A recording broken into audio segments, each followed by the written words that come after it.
Hello বন্ধুরা, তো চলে এসেছি আমি তোমাদের কাছে একটা মিনি ভ্লগ নিয়ে। তো এখানে দেখো, তোমাদেরকে আমি একটা আজকে রেসিপি শেয়ার করব শর্টকাটে, দহি চিকেন। তো আমি এরকম ঘরোয়া পদ্ধতিতে দহি চিকেন করছি। দই দিয়ে ম্যারিনেট করে নিয়েছিলাম চিকেনটাকে, সয়া সস দিয়ে, হলুদ কম দিয়েছি। আর এখানে আমি বাসি বিছানাটা ভালো করে ঝেড়ে নিচ্ছি। আর এদিকে বিড়ালটাকেও টেনে নিয়ে ঝেড়ে নিলাম। সকালে মোটমাট বাসি কাজ আমার প্রায় হয়ে গেছে, কিন্তু তাও আমি ডবল করে করছি।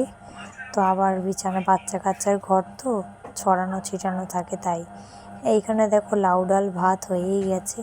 আর এখানে আমি ঝোল ঝাড়লাম, ঝেড়ে নিয়ে আমি এবার মাংসটা করব, এগুলোকে পেস্ট করব। আর আজকে আমি প্রচুর কাঁচা ধোয়া করেছি, প্রচুর মানে প্রচুর। 2-3 দিন জল আসেনি, একটু জলের প্রবলেম ছিল। তারপর জল এসেছে যেই, অমনি কাজে লেগে পড়েছি। তা আমার গাছটাও অনেকটা বড় হয়ে গেছে। আর এইখানে দেখো কত গাছ। সকালে একবার উঠোনটা আমি ঝাড় দিয়েছি, কিন্তু এখন আবার ঝাড় দেবো। এখানে দেখো খানিকটা ভেজানো আছে, ছেলে স্নানের জলটা ফেললাম, যেখানে জল ভরে রাখা আছে। সব এবার কাচবো। অনেক বেলা অবধি আজকে কাজ করেছি। ঘরে ঝুল টুল মোটমাট ঝাড়া হয়ে গেছে, ঘর দুয়ার একদম টিপটপ। শুধু এখন ঘরটা মুছবো, মোছাটাই ঘরটা হয়নি এখনও। চিকেনটা হয়ে গেছে প্রায়, এটাকে নামিয়ে দিয়ে এবার এই মেয়েটাকে আমি আমার ছেলের সঙ্গে খেলা করো। ওকে আমি বোঝাচ্ছিলাম যে জুলি নতুন বাচ্চা দিয়েছে, ওর কাছে কম যেতে, কারণ ও এখন কামড়ে দিতে পারে।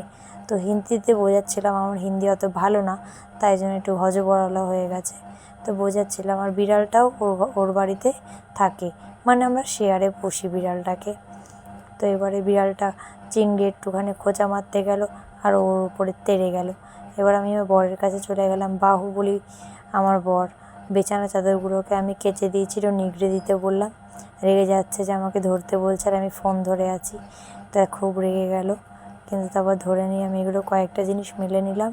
আর বাকিটা মায়ের বাড়িতে মেলতে যাব ছেলেকে খাইয়ে নেওয়ার পরে। এখানে একটুখানি ভাত আমি আজকে জুলিকে আর চিংড়িকে খেতে দেবো। ওদেরকে তো আমি রোজ দিই না, কারণ রোজ মাছ মাংস আমার বাড়িতে হয়ও না, তাই দিতে পারি না। তাই ও এখন নতুন মা হয়েছে, খুব খিদে, তাই জন্য ওকে একটু ভাত দিলাম। তো দেখো কীভাবে পিছনে আমার যাচ্ছে। তো আমিও এখনও স্নান টান কিছু করিনি। এখন আমি একে একে কাচা ধোয়া করলাম, ঘরটা মুছেছি। এখন আমি বিড়ালটাকেও খেতে দিয়ে দিয়েছি, ও খেয়ে নেবে, ওর জায়গাটা পরিষ্কার করব। তো এখন যাচ্ছি একটু মায়ের বাড়ি, একটু তরকারি দিতে আর জামা কাপড়গুলো মেলতে। এই হচ্ছে আমাদের বাড়ির পুচি আর গুরুল্লি। জামা কাপড় মেলা হয়ে গেছে, জুলিকে ডেকে নিয়ে আসলাম, স্নান করলাম, ঘর মুছলাম, পুজো দিলাম, ঘরটা একদম টিপটপ। আর আমার ছেলেকে, ছোটোটাকে ঘুম পাড়াচ্ছে। 2 ছেলে ঘুমিয়ে গেছে। এখন আমরা 2 টোনাটুনি ভাত খেতে বসেছি, লাউ ডাল দিয়ে আর দহি চিকেন দিয়ে। দেখো ঘুমিয়ে পড়েছে। তো মিনি ব্লগটা আজকে এখানেই শেষ করছি। তোমরা সবাই ভালো থেকো, টাটা।